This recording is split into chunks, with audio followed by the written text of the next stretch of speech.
the way I like to look at cost is look at it from what are you saving and what are you paying? That's the full economic picture.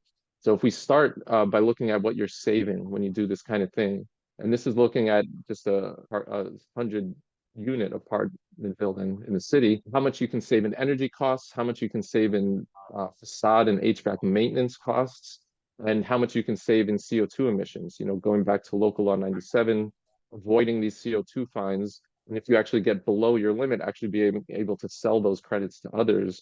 So there's actually money to be made and saved on the CO2 emissions part. So this building could see significant savings. Now let's look at the cost side of it. And I like to look at this from a financing perspective, because in most cases, these projects will be financed with loans. They're not going to be just paid out of pocket. So if you were to pay for this retrofit with a 25-year loan at 8%, here's what your annual loan payment would be. And so the key is that the loan payment is less than the savings. That really is the key. What we're saying to a building owner at this point is you can take out a loan, no money up front to do this project. And yes, you'll have to pay for that loan, but your savings are going to exceed that payment. So you have no money out of pocket and you're cash flow positive from day one. Now that is the economic picture that can really get, the owners of these buildings, the operators of these buildings on board in terms of the economics. I mean, who could turn down an economic opportunity like that? It turns this from a burden to actually a good investment. This is an investment that people will actually want to make. So that's how the economics can work here. When you're doing something new, the costs are always higher in the beginning. So whether or not we can achieve that kind of net zero cash flow on the first project, the answer is no, because it's going to be more expensive on the first project. But once we get to scale and we get those economies of scale, then we can absolutely achieve this net cash flow positive scenario. So that's the economic side. Of course, let's look at the tenant side, and the benefits to them as well. We're making huge improvements to their indoor air quality and their health, which, at a broader public health perspective, has huge benefits for society, for economies.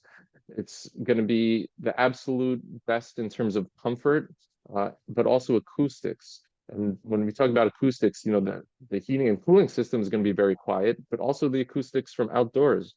Because when you super insulate a building, you don't just block the heat transfer, you block the noise transfer. So, the noise from, fire engines, motorcycles, kids making noise outside, that disrupts people's sleep, their quality of life. We can really make a huge impact on that as well. And then, of course, doing all this with minimal tenant disruption. So the idea here is that what we're doing is we're kind of aligning the benefits.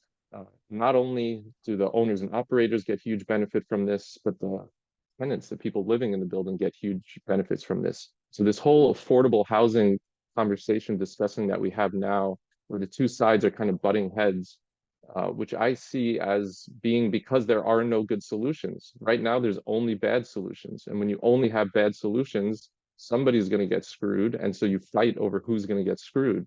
And to Luana's point, it's the people who don't have the political voice who are going to get screwed.